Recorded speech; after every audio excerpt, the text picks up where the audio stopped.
안녕하세요.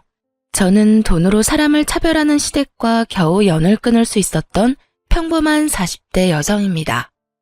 보통 부모라면 어떤 자식이든 사랑으로 보듬는 게 당연하지 않나요? 그런 의미에서 저희 남편은 부모의 눈밖에 난 자식이었어요. 보통 이렇게 이야기하면 자식이 뭔가 잘못한 게 있으니 부모 눈밖에 나지 않았냐 하고 짐작하는 사람들이 많더라고요. 하지만 남편은 그런 사람이 아니었어요. 그저 잘난 두 동생에 비교되며 부모 눈밖에 났을 뿐이죠. 시댁의 둘째 시동생은 대기업에 다녔고 셋째 시동생은 공기업에 다녔어요. 남편만 유명하지 않은 중소기업에 다녔죠. 그 차이일 뿐이었는데 시댁 식구들은 남편을 형편없이 망한 사람처럼 취급했어요. 적어도 제가 보기에는 저희 남편만이 진심으로 가족에게 헌신을 다하는 사람이었어요. 남편은 항상 시부모가 필요한 일이 있을 때마다 연차를 내고 도움을 주러 왔었고 무슨 일이든 시부모의 일이라면 항상 해결해 주려 노력했어요. 다른 두 동생들이 바쁘다는 핑계로 아무것도 안 할 때도 말이죠. 장남이라서 그랬던 것만은 아니었더라고요. 원래 심성이 곱고 착한 사람이었죠. 어릴 때부터 참 잘했다는데 시부모는 그런 남편보다 공부 잘하고 좋은 직장에 간 두 동생들만 편애했다고 하더라고요. 결혼 전 인사차 시댁에 들렀을 때 그런 모습을 본 적 있었어요. 시댁 화장실에서 긴장되어 심호흡하는데 밖에서 대화하는 소리가 화장실 안까지 들리더라고요. 시모가 남편에게 대놓고 말했어요. 넌 정말 끝까지 날 실망시키는구나. 어디 가서 꼭 너 같은 애를 데려오고. 엄마는 너한테 기대도 안 했지만 어떻게 저런 애를. 됐어. 내가 너한테 무슨 이야기를 하겠니? 어머니, 그 사람 좋은 사람이에요. 마음씨도 곱고 강단도 있고 착하고요. 뭐가 마음에 안 드시는 건지 모르겠지만 여자친구 앞에서는 그런 말씀 마세요. 끝까지 저를 옹호해주는 남편을 보며 마음이 뿌듯해진 것도 잠시였죠. 시모는 그런 남편에게 도리어 짜증을 냈어요. 좋은 사람인지 나쁜 사람인지 내가 알게 뭐니? 좋은 직장에 취직을 못했으면 마누라라도 제대로 된 사람 만나야지. 홀아버지 밑에서 큰 외동딸이라니. 게다가 의사도 아니고 간호사? 네 동생들 보기 부끄럽지도 않니? 네 동생들 와이프는 다들 교사에 공무원에 날고 기는데. 너 내가 왜 이렇게 마음에 드는 구석이 하나도 없어? 결혼하고 싶으면 네 마음대로 해라. 너 좋다는데 내가 무슨 할 말이 있다고? 그래도 너 결혼할 때는 동생들처럼은 못해주는 거 이해해라. 동생들 다 1억씩 해갔다고 너까지 1억 가져가려고 하면 형평성에 어긋나지 않니? 네가 나한테 해준 게 뭐 있다고? 넌 5천만 원만 줄 테니 둘이서 알아서 맞춰서 가. 5천만 원 주는 것도 감지덕지인 건 알지? 시모의 말에 남편이 상처받을까봐 저는 후다닥 화장실에서 나왔어요. 그리고 웃으며 아무것도 못 들은 것처럼 남편 옆에 앉았죠. 저기 이제 자리에서 일어나야 할 것 같아요. 오늘 야간 근무하는 직장 동료가 근무를 바꿔달라고 연락이 와서요. 죄송하지만 다음에 찾아뵙겠습니다. 그렇게 말하고 남편을 데리고 밖으로 나왔어요. 남편은 표정이 좋지 않았어요. 결혼 전부터 저를 탐탁치 않아 하는 시모 때문에요.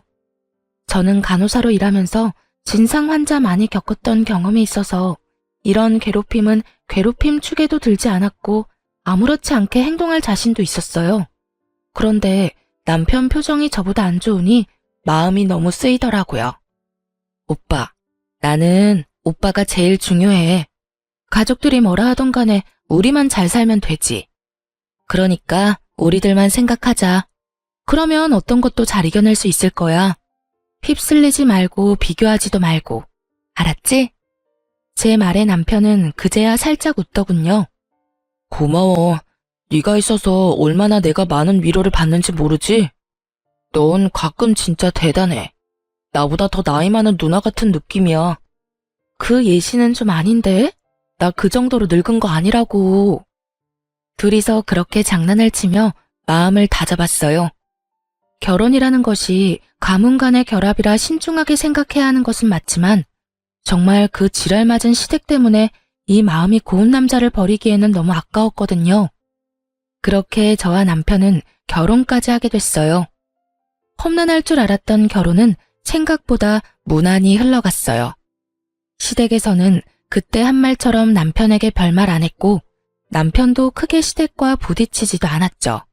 그래서 저도 이 시댁 사람들도 우리를 있는 그대로 받아주려나 싶었는데 그게 아니었더라고요.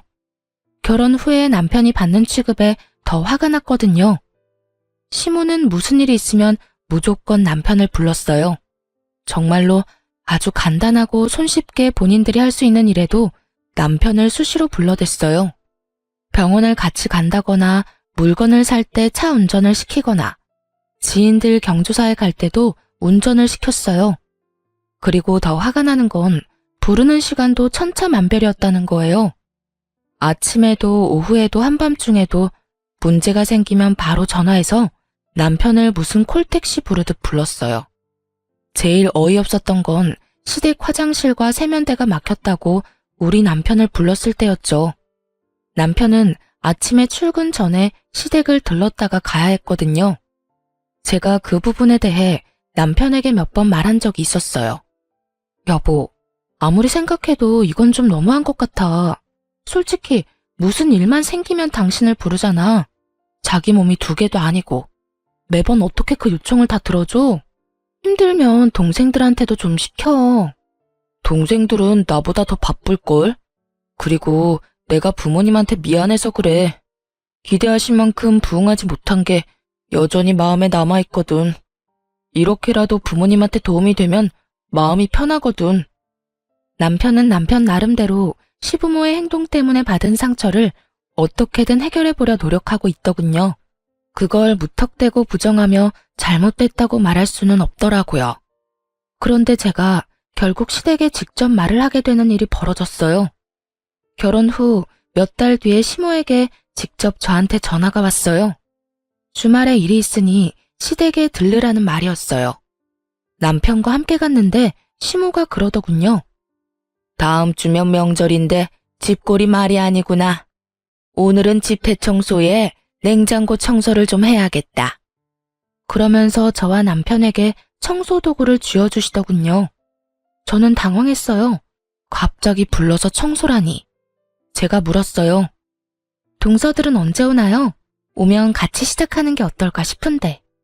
저는 당연히 다른 동서들도 올 거라고 생각하고 물었거든요. 그런데 시모가 어이없는 말을 하더군요. 동서들이 여길 왜 오니? 너랑 아범 둘이서 다 해야지. 내가 솔직하게 말해서 이런 말까지는 안 하려고 했는데 너는 염치도 없니? 네 2 동서들이 시댁에 용돈을 얼마를 주는지 알기는 해? 너희보다 월등히 많이 줘. 냉정히 생각해봐라. 걔네한테 일을 시키는 게 맞는 거니? 너희한테 일을 시키는 게 맞는 거니? 너랑 2 동서를 똑같이 생각하는 게 어이가 없잖아. 돈도 많이 못 벌어다 주는 거면 몸으로라도 때워야지. 그 말에 진짜 머리를 한 대 맞은 것 같은 기분이었어요. 이 사람이 무슨 소리를 하나 싶었다니까요. 매달 받는 용돈 액수의 차이가 나기 때문에 우리한테만 일을 시킨다는 말에 더 어이가 없었어요. 용돈이고 뭐고 다 떠나서 며느리를 일 시켜 먹으려고 한다는 것 자체가 언제적 사고방식인지 모르겠더라고요. 사실 남편은 결혼 전부터 시모에게 매달 20만 원씩 용돈을 드리고 있었어요. 결혼 전 남편은 월세로 따로 자취를 하고 있었거든요. 월급이 세후 280 정도였는데 적금을 100만 원을 꼬박꼬박 넣었죠. 월세 60에 적금 100에 생활비 쓰고 나면 딱히 남는 게 없었지만 그 없는 살림에도 남편은 시모에게 꼬박꼬박 20만 원씩 드렸어요. 많이 못 드려 죄송하다는 말과 함께 말이죠. 솔직히 그거라도 주는 게 대단하다고 생각했어요. 월급도 300이 안 되는 데다가 월세까지 사는 사람에게 20만 원도 큰 돈이잖아요. 그런데 2 동생들은 매달 50만 원씩 용돈을 준다고 하더군요. 결혼을 하기 전에도 결혼을 하고 난 뒤에도 말이죠. 시모는 그 액수의 차이가 차별의 기준이 된다고 아주 대놓고 말을 하더군요. 어머님은 며느리와 아들들을 이렇게 차별하는 게 당연하다고 말씀하시는 거예요? 차별이라니, 그건 차별이 아니라 등가 교환인 거지. 누가 들으면 오해할 이야기를 어쩜 이렇게 태연스럽게 하는지. 예, 너희가 돈을 적게 내니까 일을 더 많이 하라는 건데 그걸 왜 그런 식으로 받아들이니? 시모가 저한테 엄청 화를 내더군요. 제가 급소를 찌른 모양이었어요. 그런 식으로 비춰지고 싶지는 않은 모양이었죠. 그날 일을 하고 돌아와서 저는 남편에게 말했죠. 우리도 용돈 50 드리자. 내가 30만 원 보탤게. 이런 식이면 영영 죽을 때까지 시댁에서 하는 일처리 당신이랑 내가 다 해줘야 할지도 몰라. 당신은 부모님께 더 잘해주고 싶은 건지 몰라도 나는 아니야. 동서가 2명이나 있는데 내가 왜 혼자서 모든 걸 다 감당해야 해? 그리고 내가 만약에 애라도 생겨봐. 내가 그 몸으로 무리하다가 문제 생기면 그때는 어떻게 할 거야? 차라리 처음부터 그런 일 없도록 일 처리하는 게 나아. 내가 보태줄 테니까 그렇게 하자. 제 말에 남편도 수긍을 했어요.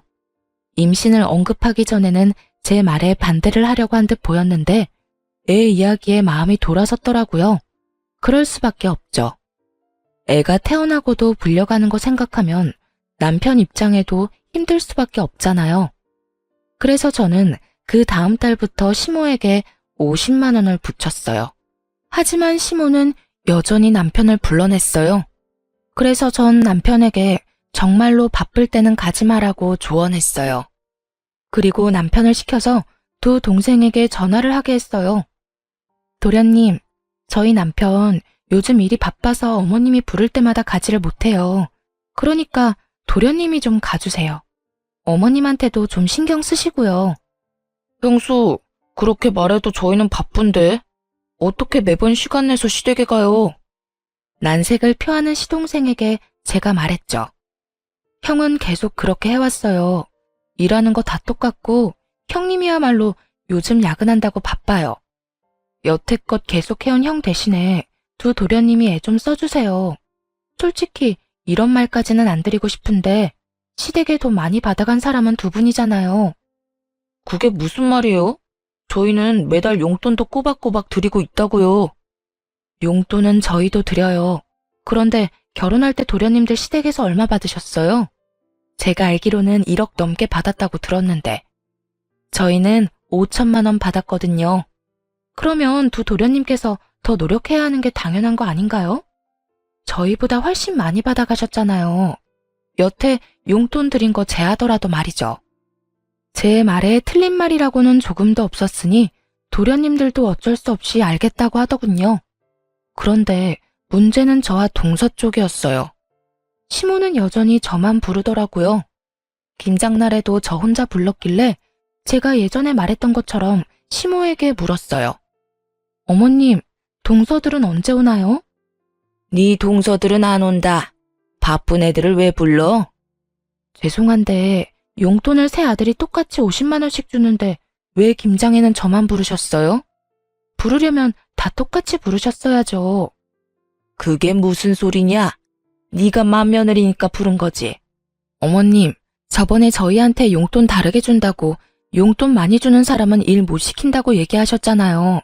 저희 지금 동서들처럼 50만 원씩 꼬박꼬박 드리고 있어요. 그리고 솔직히 이런 말 하기도 좀 그렇지만 저희 결혼할 때 도련님들보다 더 많이 받은 거 없어요. 도리어 훨씬 적게 받았죠. 장남인데도 불구하고 말이죠. 솔직히 주는 것도 다행이라고 생각하고 여태껏 남편이 군말 없이 시댁 일 도와드렸던 것 같은데 저는 그게 평등하다고 생각 안 하거든요. 어머님이 저번에 용돈 때문에 차별하신다고 하셨고 이제는 똑같이 용돈을 받으시니까 세 사람 동등하게 번갈아 가면서 부르세요. 며칠 전에 저 불러서 운전시키셨잖아요. 그러니까 이번에는 다른 동서 부르세요. 그렇게 말하면서 저는 내려놓았던 핸드백을 다시 들었습니다. 그리고 현관문 쪽으로 걸어갔죠. 그러자 시모가 제게 큰 소리를 치더군요. 야, 넌 뭐가 그렇게 잘났어? 너 며느리야. 맏며느리답게 일하라면 해. 고작 용돈 똑같이 내는 것 때문에 지금 바쁜 애들을 부르라는 얘기니? 넌 정신이 있는 거야, 없는 거야? 말씀드리자면 바쁘기는 간호사가 제일 바빠요. 저는 주 6일 일하는 사람이라고요. 그분들은 주 5일 일하죠?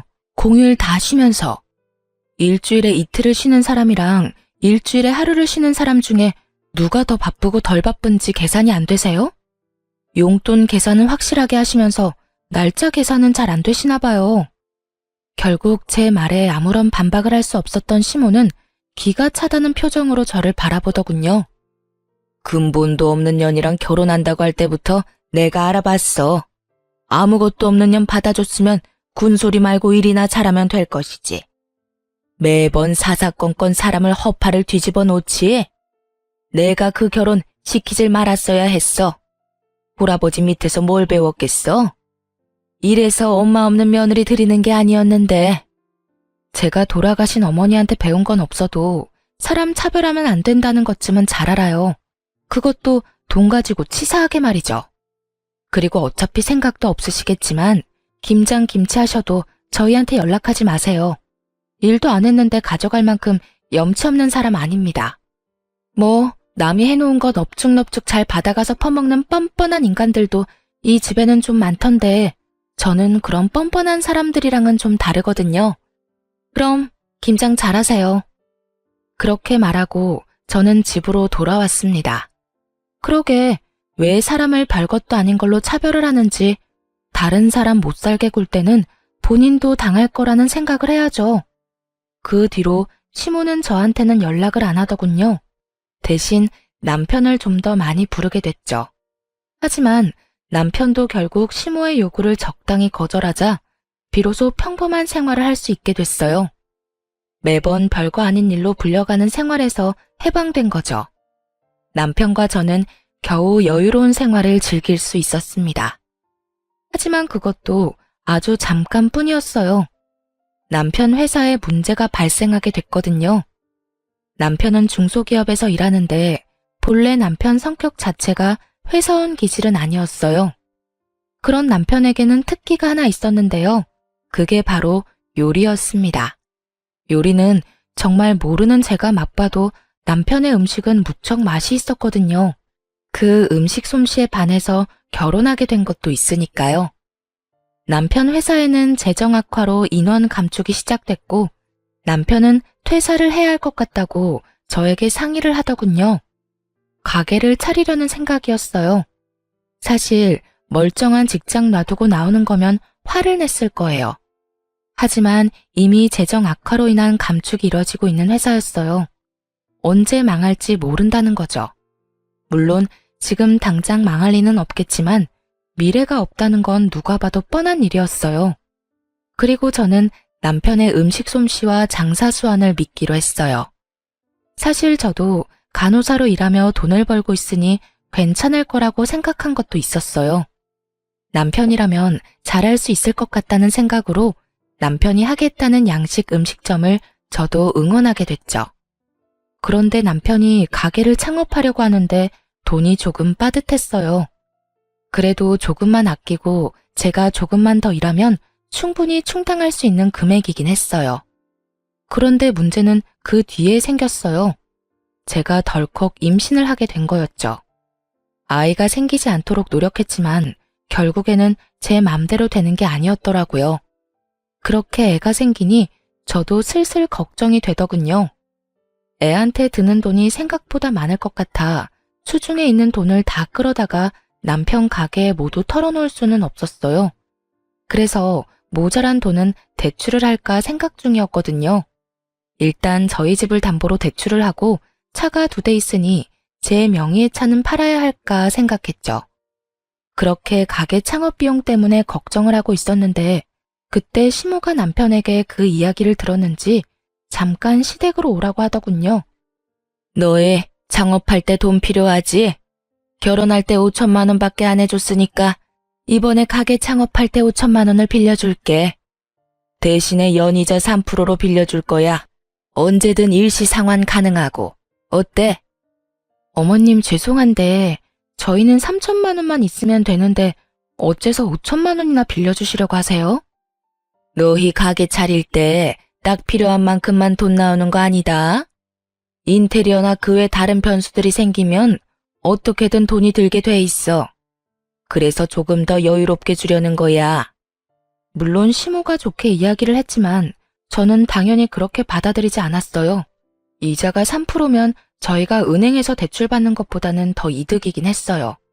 하지만 이제까지의 일들로 보면 시모가 저희를 좋게 생각해서 돈을 빌려주는 거라는 생각이 들지 않더군요. 분명히 뒤에 꿍꿍이가 있을 거라는 생각이 들었죠. 도대체 이 사람들이 무엇을 위해서 우리에게 돈을 빌려주려고 하는 것일까? 그것도 3천만 원이 필요한 사람에게 5천만 원이나 빌려주겠다는 말을 왜 했을까? 솔직히 시모에게 꿍꿍이가 있다 하더라도 이 조건은 저희에게 무척 좋은 조건이었어요. 매달 원금은 갚지 않아도 되고 이자만 갚으면 되며 만기 상환 일시가 정해져 있지 않고 일시 상환 가능한 시점에 상환하면 되니까요. 그러나 저는 뭔가 불쾌한 기분이 들어서 남편에게 그냥 거절하자고 말했어요. 하지만 남편은 뱃속의 아이를 생각해서라도 조금이라도 아껴야 한다며 시모에게 돈을 빌리게 됐습니다. 대신 저희가 원하는 3천만 원만 빌리기로 했어요. 그런데 그 뒤에 시댁이 어떤 생각을 하고 있었는지를 알게 된 거죠. 남편이 허락한 일이기는 했지만 저에게는 거의 반강제로 시모의 호의를 받아들인 기분이었어요. 그래서 찜찜하게 생각했는데 역시나 제 생각이 맞았더군요. 저희 손에 3천만 원을 들려주고는 그 돈을 빌미로 다시 한번 저희를 시시때때마다 부르더군요. 예전과 똑같은 상황이었어요. 마치 집에 식모 하나를 두려는 것처럼 뭔가 필요한 게 있거나 집을 치워야 할 일이 있거나 어딘가 멀리 가야 할 때 꼭 저희 부부를 불렀어요. 솔직히 왜 돈까지 줘가면서 우리를 부려먹으려고 하나 궁금했는데 그 이유는 두 도련님과 동서들 때문이었습니다. 동서들은 불러도 고분고분 오는 성격이 아니었고 애초에 시모도 두 동서를 자기 맘대로 부리지 못하더군요. 겨우겨우 삼형제를 평등한 상황으로 만들어놨는데 결국에는 다시 이렇게 불평등한 상황으로 내몰리게 됐어요. 게다가 그간 저희를 부르지 못했던 한이라도 풀듯이 시모는 임신한 저의 몸 상태도 고려하지 않고 일주일에 2~3번을 불러내기 시작했습니다. 돈을 빌려갔으면 빌려간 값은 해야지. 아무리 우리가 호의로 돈을 빌려줬어도 그걸 당연하게 여길 생각은 아니지. 그리고 애도 움직여야 건강한 법이야. 집에서 쉴 생각하지 말고. 결국 시모의 행동에 저는 참지 못하고 그 3천만 원을 돌려주기 위해 사방으로 뛰어다니며 돈을 마련하기 시작했습니다. 그리고 그때 친정아버지가 저를 불렀죠. 딸, 요새 돈 많이 필요해? 여기저기 전화 돌리는 것 같은데 아버지가 좀 도와줄까? 마침 친정아버지는 재개발 보상금을 받아 이사를 가려던 중이었거든요. 제가 직접 아버지께 연락은 안 드렸지만 친척한테 전해들었나 보더라고요. 남편과 상의해서 친정아버지에게 감사히 돈을 빌리기로 결정하고 다시 전화를 드렸어요. 아빠, 너무 고마워. 이렇게까지 도와줘서. 사실 시댁에서 스트레스만 안 줬으면 아빠한테 신세질 일도 없을 텐데. 나랑 남편이랑 돈 많이 벌면 아빠한테 꼭 갚아줄게. 이자 두둑하게 쳐서 갚아줄 테니까 걱정하지 마. 안 갚아줘도 돼. 아빠가 너 결혼할 때 도와주지 못한 거 지금 해준다고 생각하니까 마음이 편해. 그리고 너 힘들 때 도움이 돼서 얼마나 좋은지 알아? 여태껏 너한테 도움 한 번 못 돼서 마음에 짐이 무거웠거든. 그러니까 딸, 갚을 생각하지 마. 저는 그런 아버지를 끌어안아주고 다독여줬습니다. 정말 너무 감사한 일이었어요. 부모의 사랑이라는 게 당연하지 않다는 걸 옆에서 봤잖아요. 시모는 남편을 그렇게 다독여준 적이 한 번도 없었거든요. 저는 홀아버지 밑에서 자랐지만 사랑만은 가득 받았다고 생각하며 저는 3천만 원을 들고 남편과 함께 시댁으로 갔어요. 어머님, 드릴 말씀 있어서 왔어요. 부르지도 않았는데 무슨 일이니? 그래, 차라리 잘 됐다. 온 김에 냉장고 청소도 좀 하고 가렴. 너 좀 있으면 출산인데 출산할 때까지 몸 부지런히 움직여야 해. 그게 아니고 저번에 빌린 3천만 원요. 그거 갚으려고 왔어요. 제 말에 시모의 얼굴이 딱딱하게 굳어가더군요. 이유는 한 가지뿐이었어요. 저희가 돈을 갚아버리면 허드렛 일 시킬 명분도 사라지니까요. 왜 갑자기 돈을 갚아? 너희한테 빌려준 거 천천히 갚아도 된다고 했잖니. 이자가 많이 나오는 것도 아닌데 혹시 너희 대출 받았어? 대출 이자가 얼마나 아까운지 알아? 혹시 대출 받았으면 당장 갚고 와. 이상한 데 돈 쓰지 말고. 그런 거 아니에요. 저희 아버지가 저희 사정 아시고 도와주셨어요. 그러니까 어머님께 빌린 돈부터 먼저 갚는 게 맞는 거라고 생각했고요. 대출 아니니까 걱정 마세요. 그리고 이거 돌려드릴 테니까 앞으로는 저희만 부르지 마시고 서방님네도 부르세요. 그리고 일손이 필요하신 거면 일하는 사람을 부르시고요. 집안일 하실 분이 필요하면 도우미 여사님을 부르시면 좋을 것 같아요. 아니, 돈 빌려줘 놓고 이렇게 또 사람을 부려먹으려는 건 좀 아니지 않나요? 너 지금 내가 너희 부려먹으려고 돈 빌려줬다고 생각하니? 네, 그런 의도라고 생각하고 있어요. 어머님 행동이 그렇잖아요. 돈 빌려주시고 나서는 일주일에 2~3번을 부르시는데 그런 생각이 안 드는 게 더 이상하죠. 너 지금 말 다 했니?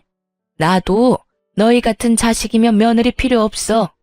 되먹지도 못한 것들 받아주려고 했더니 도리어 사람을 좀생이 같은 인간으로 만들어? 나가. 우리 집에서 당장 나가고 연락하지 마. 너희 같은 애들 우리도 필요 없어. 어디 고마운 줄도 모르고 사람을 나쁜 사람으로 만들어? 너 그렇게 생각하는 거 자격지심이야. 열등감이라고. 앞으로 얼굴 비치지 마라. 돈을 갚는데도 이렇게 화내는 걸 보니 속이 훤히 보이는 것 같아 웃기더군요. 옆에 있던 남편도 어이없는 얼굴로 말했죠. 어머니, 저희가 어머니한테 빌린 돈을 갚는데 왜 이런 말을 들어야 하는지 모르겠어요. 저희가 뭘 잘못했는데 이렇게 나가라고 소리치고 화내시는 건가요? 돈을 갚은 게 싫으신 거예요? 아니면 동생들 대신 우리를 못 부르는 게 싫으신 거예요? 저도 이제 지치네요. 어머니 원하시는 대로 해드릴게요. 여보, 가자. 남편이 그렇게 말하고 저를 끌었습니다. 그렇게 시댁과 인연은 정말로 뚝 끊기게 됐어요. 솔직한 말로 저희는 아쉬울 것 없었어요. 남편도 그쯤 되니 시댁 행동에 진저리를 치더군요. 노력해도 언제나 사랑받는 건 두 시동생들 뿐. 그런 남편에게 저와 친정아버지는 남편의 인정 욕구를 채워주려 노력했어요. 그래서 그런지 남편은 친정에 더 마음을 쓰더라고요. 그러면서 우리끼리 잘 살아보자고 말했죠. 우여곡절 끝에 남편은 음식점을 개업했어요. 다행히 남편의 음식 솜씨가 좋았던 모양인지 가게는 잘 되기 시작했고 1년이 넘어갈 때에는 매출이 엄청 올라 남편 월급의 2배만큼 벌 수 있게 됐어요. 친정아버지는 바쁠 때마다 나와서 홀도 봐주시고 도움을 많이 줬어요. 회사원으로 일할 때마다 더 벌게 되니 저희 주머니 사정도 굉장히 나아졌어요. 그렇게 시댁과 연 끊은 지도 3년이 지나가고 있었어요. 아이는 어느새 3살이 다 되어가고 있었죠. 그렇게 행복할 줄 알았는데 친정아버지 몸이 많이 안 좋아졌어요. 병원에 가보니 위암에 걸렸다고 하더군요. 암 걸리는 사람이 많아졌다고는 들었지만 그게 저희한테 닥쳐올 줄은 그 누구도 상상 못했었어요. 남편은 망설임 없이 저한테 그러더군요. 같이 병간호하면서 치료하면 이겨낼 수 있을 거라고요. 제가 슬픔에 빠져 눈물만 흘리는 동안 남편은 전문 병원부터 시작해서 위암 환자에게 필요한 것들, 하면 안 되는 것들, 그런 정보들을 꼼꼼히 조사하기 시작했어요. 정말 의지가 되는 사람이었습니다. 그래서인지 저희 아버지도 항상 고마워하며 남편에게 미안함을 전했어요. 자네한테는 언제나 미안하네. 내가 몸도 성취하는데 매번 자네한테 신세를 지니 도움이 되어야 할 터인데 도움을 받게 되니 말이야. 해준 것도 없는데 시간 내서 이렇게 와주는 것도 참말로 미안하네. 그리고 미안함보다 고마움이 더 크고 말이지. 자네가 해준 것들은 내가 꼭 잊지 않겠네. 친정아버지는 그렇게 말하며 남편에게 매우 고마워했어요. 남편은 뿌듯해하기도 하고 칭찬을 받으니 더 열심히 하고 싶기도 했나 봐요. 저희가 의지를 다잡고 있는 동안 시모에게서 연락이 왔어요. 잠깐 만나자고 하더군요. 그것도 남편과 함께 말이죠. 남편은 가게 문을 닫고 나올 수가 없어서 시모를 가게로 불렀어요. 오픈 시간 전에 말이죠. 시모는 작은 규모의 저희 가게를 보더니 코웃음을 치고는 용건만 빠르게 말하더군요. 너희 아버지 병원 데려갔더니 간암 3기란다. 이식 말고 답은 없다는데 내일 땡땡 병원 가서 이름 말하고 간이식 검사하고 와. 정말 3년 만에 뜬금없이 찾아와서 할 말은 아니었어요. 그리고 저만 그렇게 느낀 건 아니었죠. 언제는 필요 없다고 나가라고 해놓고 3년 만에 연락 와선 간이식 검사를 하라고요? 그보다 먼저 할 이야기가 있지 않으세요? 넌 도대체 무슨 말이 듣고 싶은 거니? 내가 화내서 너희를 쫓아냈다고 해서 네 아빠가 바뀌는 건 아니잖아.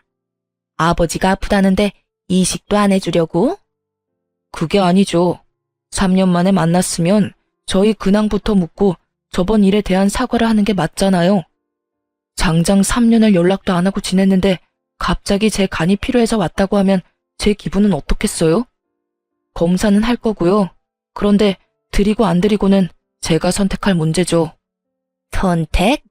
너한테 선택이라는 게 있다고 생각하니? 너 머리끝부터 발끝까지 나랑 내 남편이 만들어준 거야.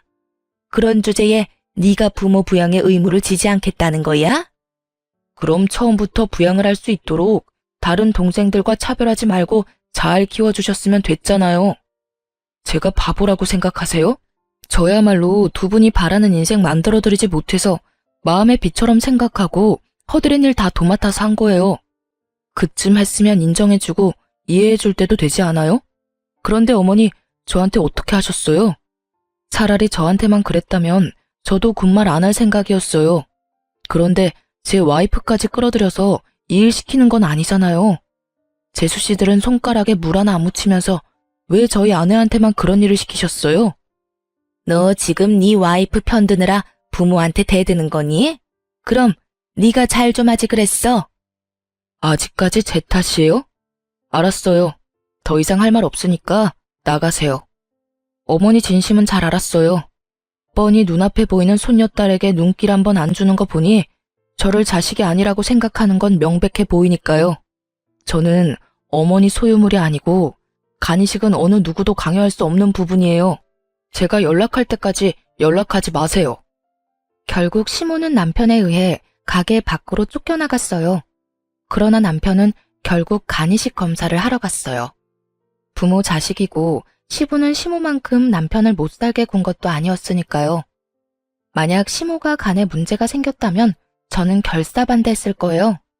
그렇지만 시부고 남편 마음이 그러하니 존중해주기로 했죠.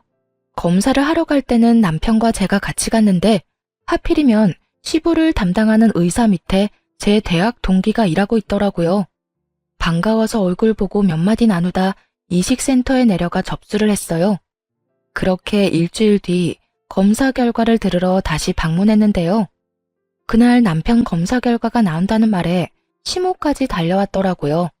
남편은 그런 시모를 보고도 인사 한 번 건네지 않았죠. 검사 결과는 부적합이었어요. 저는 속으로 안도의 숨을 내쉬었어요. 장기 이식 공여자는 평생 몸 관리를 해야 하니 좀 걱정됐었거든요. 그렇게 저희는 자리를 뜨려고 하는데 시모가 저를 붙잡으며 말하더군요. 너도 가족이잖니? 너도 검사 한번 해보고 가거라. 어머니!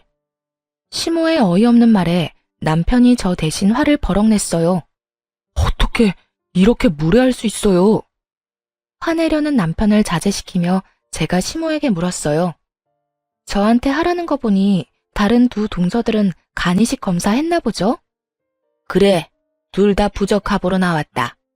넌 맏며느리인데도 검사를 안 하면 그건 문제가 있지 않겠니? 죄송한데 어머님, 적합자는 이미 나온 걸로 아는데요. 제가 진행 상황 차트를 전부 봤거든요. 적합한 가족이 이미 나왔는데도 저희한테 검사 요구하는 거 혹시 아버님도 알고 계시는 상황인 건가요? 제 말에 시모가 입을 꽉 닫아버리더군요.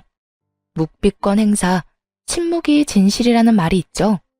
사실 이걸 물어볼 필요도 없었어요. 왜냐면 이미 알고 있었거든요. 그 동기가 알려줬으니까요. 시모가 보호자 신분으로 결과를 전부 듣고 갔다고 하더라고요. 어머니, 어떻게 이러실 수 있어요? 적합자가 있는데 왜 검사해보라고 한 거예요? 그걸 언제까지 속일 생각이셨어요? 넌 동생 앞길 막고 싶니? 공여자도 힘든 수술이라잖니. 너야 별 볼 일 없는 직장에 이를 것도 없지만 둘째랑 셋째는 너랑 달라. 걔네들이 얼마나 큰 일을 하고 있는데. 시모의 어이없는 말에 남편이 시모에게 소리를 지르며 난리를 치는데 저는 조용히 그 옆에서 폰을 들었어요. 그리고 시부에게 전화를 걸었죠. 네, 오랜만에 연락드려요. 죄송해요. 그런데 제가 드릴 말씀이 있어서요. 혹시 둘째 도련님이 간이식 적합자인 거 알고 계셨어요? 어머님이 아버님을 속이신 것 같아요. 둘째 도련님 앞날을 생각해서 그러신 것 같은데 아직까지 그렇게 힘드신 게 아니라 다행인 것 같네요.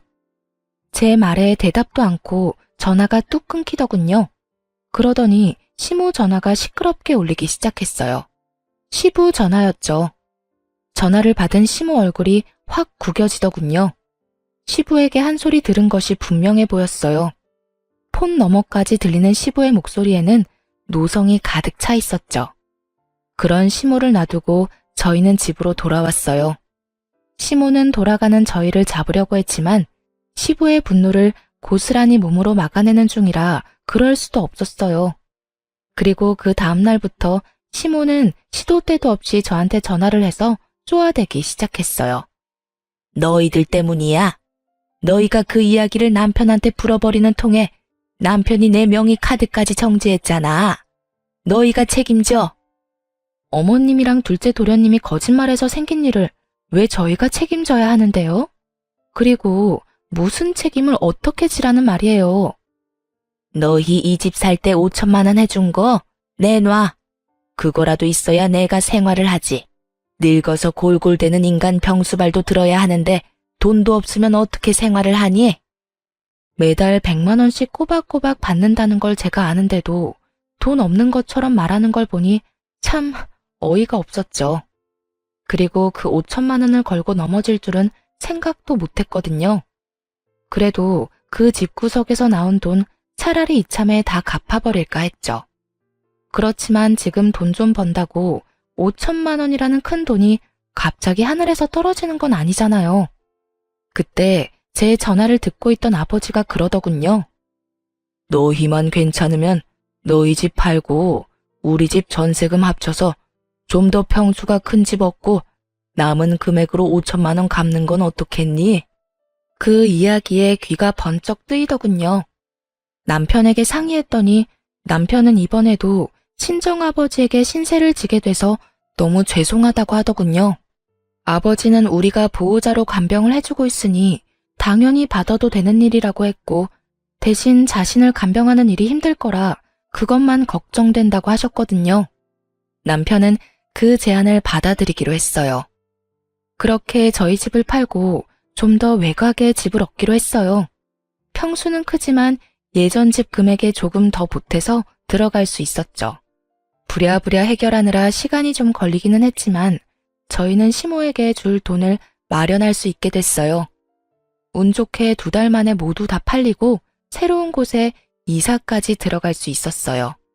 그리고 나서 돈 5천만 원을 보냈어요. 그리고 시모에게 전화했죠.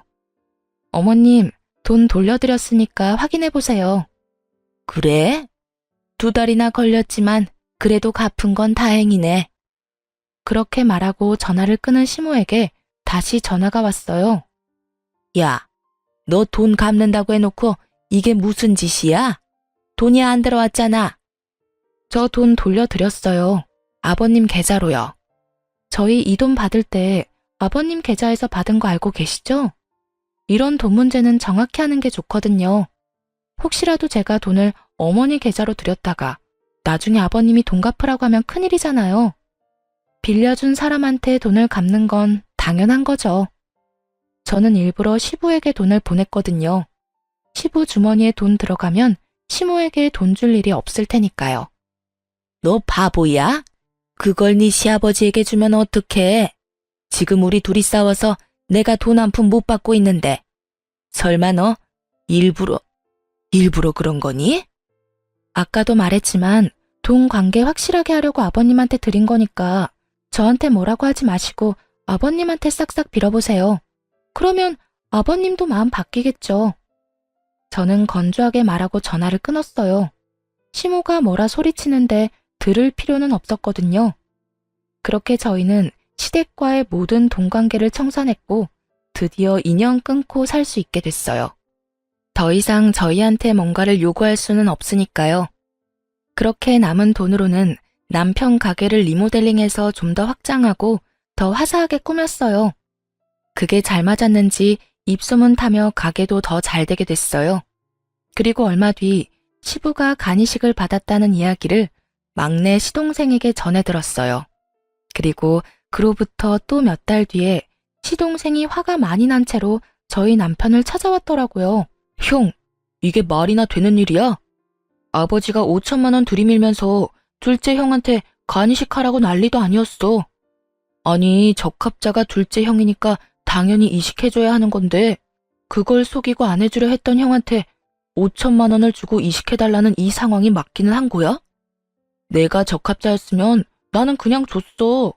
돈을 받고 간을 주다니 둘째 형도 너무 뻔뻔한 거 아니야? 그것 때문에 5천만 원을 날리다니 아버지는 생각이 있는 거야 없는 거야? 수술만 잘 됐으면 됐지 뭐. 아버지도 수술하고 괜찮으시지? 괜찮기는 수술하고 고작 3달 지났을 뿐인데 이 영감이 정신 못 차리고 벌써 술 마시고 담배 피고 난리도 아니야. 이제는 가족 중에 적합한 사람도 없는데 이럴 거면 그 간은 왜 가져갔대? 어차피 얼마 못 쓰고 또 버릴 거면.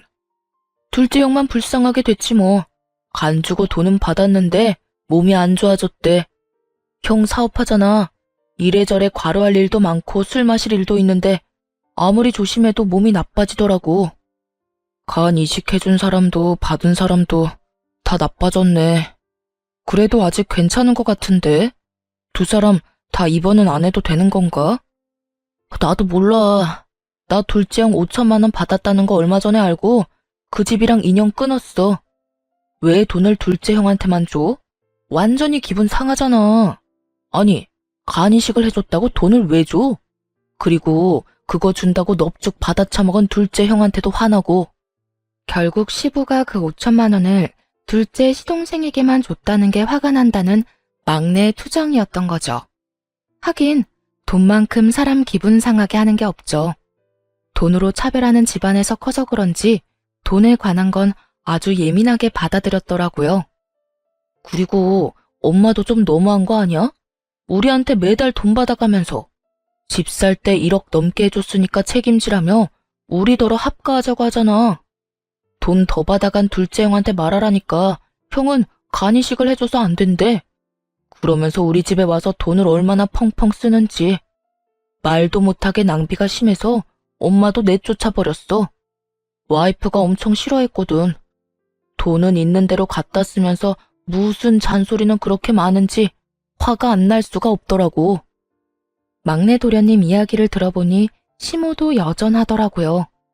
그렇게 울분을 토하고 간 막내 도련님 이후에 둘째 시동생도 저희 집에 찾아왔어요. 아주 얼굴이 반쪽이 되었더군요. 형, 부탁이 있어서 찾아왔어. 무슨 부탁? 아버지, 좀 형이 모시면 안 돼? 형이 장남이잖아. 나는 간이식까지 했고 막내는 어머니 모시고 있어. 그러니까 형이 아버지 모셔야지. 당연한 듯 말하는 둘째 시동생을 보며 아직 시모가 쫓겨난 이야기는 못 들었구나 싶었어요. 그리고 뭐가 이렇게 당당하나 싶은 생각도 들었죠. 내가 장남인데 장남으로 여겨진 적은 없잖아. 이제 와서 네가 장남 운운하는 것도 좀 웃기다. 간이식은 어차피 돈 받고 해준 거지. 막내한테 다 들었어. 그리고 너희 결혼할 때 돈 다 받아갔잖아. 난 그거 다 갚았어. 그러니까 그 돈 갚을 만큼은 네가 아버지 돌봐드려. 돈 줄게. 아버지한테 받은 5천만 원 나눠줄 테니까 아버지 좀 부탁하자. 응? 너 우리 가게 얼마나 잘 되는지 모르지? 그 돈 없어도 될 정도야. 그리고 그 5천만 원 원래 나한테서 나온 돈인 거는 알고 있어? 집 살 때 받은 돈 5천만 원 내놓으라더라. 그래서 돌려드렸는데 그걸로 간을 사실 줄이야. 어쨌든 우리는 돈 없어도 되니까 너희 일은 너희가 알아서 해. 형, 1억이야? 형도 가족이잖아. 어느 가족이 돈으로 형제를 차별해? 그리고 3년 동안 연락 없어도 너희 잘 살았잖아. 아버지 몸 좀 안 좋다고 연락 와서 이제 와서 가족 행세하면 누가 좋다고 그럴까? 그러니까 여태 해왔던 것처럼 알아서들 해. 우리한테 신경 끄고. 그리고 나는 처가 식구들 챙기는 것만으로도 바빠. 여태껏 장인어른한테 도움받은 게 얼마나 많은데 그래서 병수발 드는 것도 당연한 일이고. 뭐? 지금 친아버지 놔두고 남의 아버지를 챙기겠다는 거야? 당연하지. 그 친아버지 친어머니가 나한테 한 짓을 생각하면 항상 도움만 주려는 처가의 눈길이 가는 건 당연하지 않냐? 있는 것도 다 빼앗아가고 종처럼 부려먹으려는 부모랑 있는 거 다 내어주고 고맙다며 항상 챙겨주는 장인어른이랑 비교가 안 되려야 안 될 수가 없잖아.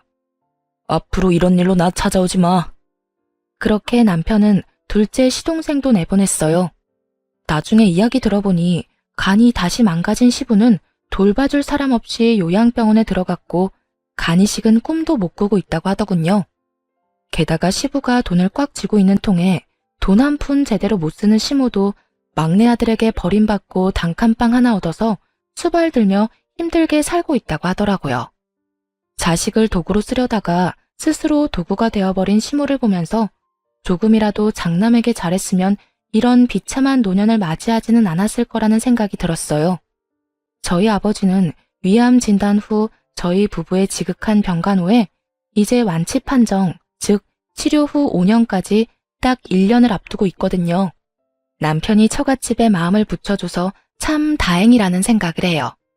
그리고 이런 복덩이 같은 남편을 제 손으로 내친 시댁도 자기 손으로 복을 내보낸 걸 알려나 모르겠네요. 지금까지 저의 긴 시댁 이야기 들어주셔서 감사합니다. 좋은 하루 되세요.